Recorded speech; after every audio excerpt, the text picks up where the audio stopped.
तुम्हारा काम अवश्य करूंगा, क्योंकि तुम मन, वाणी और शरीर तीनों से मेरे भक्त हो। पर योग, युक्ति, तप और मंत्र का प्रभाव तभी फलीभूत होता है जब वे छिपाकर किए जाते हैं। हे नरपत, मैं यदि रसोई बनाऊं और तुम उसे परोसो और मुझे कोई जानने न पावे, वो उस अन्न को जो जो खाएगा सो तुम्हारा आज्ञाकारी बन जाएगा।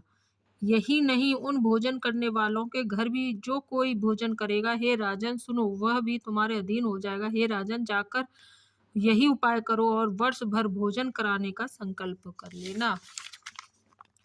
नित्य नए 1 लाख ब्राह्मणों को कुटुंब सहित निमंत्रित करना। मैं तुम्हारे संकल्प के काल अर्थात 1 वर्ष तक प्रतिदिन भोजन बना दिया करूंगा।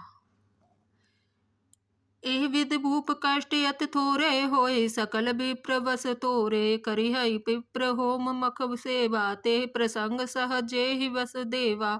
और एक तोहि कहूँ लखाऊ, मैं एह वेश न आऊ बकाऊ, तुम्हारे उपरोहित कहूँ राया, अरे हरे आनव मैं कर निज पाया, तप बल ते ही कर आप समाना, रखहूँ यहाँ बरस परवाना, मैं धरता सुवेश सुन राजा, सब विधि तोर समारभ काजा।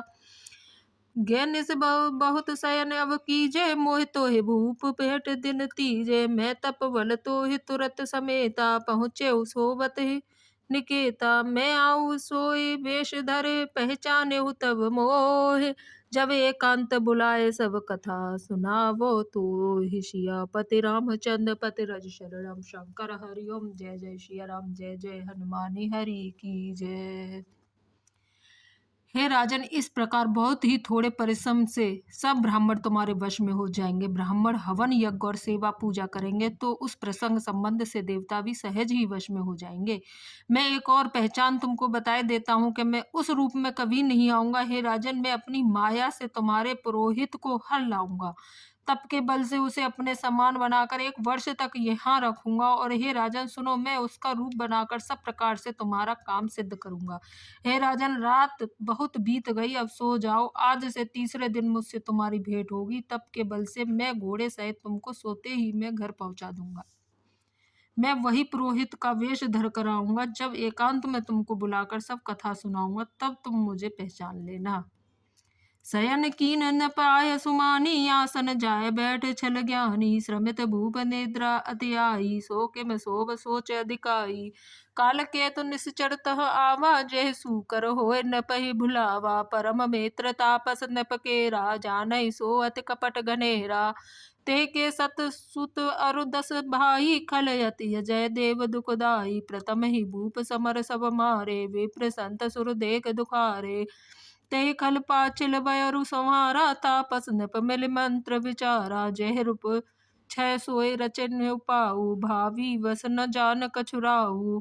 रिपु तेजसी अकेले अपे, लघु कर गनियन ताहु, अजहु ते देत दुख रवे, ससेह सिर अवशेष तराहु। सियापति रामचंद्र पति रज शरणम, शंकर हरि जय जय सिया राम, जय जय हनुमानी हरि की जय। मंगल भवन मंगल हारी, द्रवहु सुदशरथि अजिर बिहारी, दीन दयाल विरधि संभारी, हरहु नाथ मम संकट भारी। राजा ने आज्ञा मानकर शयन किया और वह कपट ज्ञानी आसन पर जा बैठा। राजा थका था, उसे खूब गहरी नींद आ गई, पर वह कपटी कैसे सोता, उसे तो बहुत चिंता हो रही थी। उसी समय वहां कालकेतु राक्षस आया, जिसने सुअर बनकर राजा को भटकाया था। वह तपस्वी राजा का बड़ा मित्र था और वह और खल खूब छल प्रपंच जानता था। उसके 100 पुत्र और 10 भाई थे, जो बड़े ही दुष्ट, किसी से न जीते जाने वाले और देवताओं को दुख देने वाले थे। ब्राह्मणों, संतों और देवताओं को दुखी देखकर राजा ने उन सबको पहले ही युद्ध में मार डाला था। उस दुष्ट ने पिछला बैर याद करके तपस्वी राजा से मिलकर सलाह विचारी, षड्यंत्र किया और जिस प्रकार शत्रु का नाश हो वही उपाय रचा। भावी वश राजा प्रताप भानु कुछ भी न समझ सका। तेजस्वी शत्रु अकेला भी हो तो भी उसे छोटा नहीं समझना चाहिए। जिसका सिर मात्र बचा था वह राहु आज तक सूर्य चंद्रमा को दुख देता है। बोलो सियापति रामचंद्र की जय।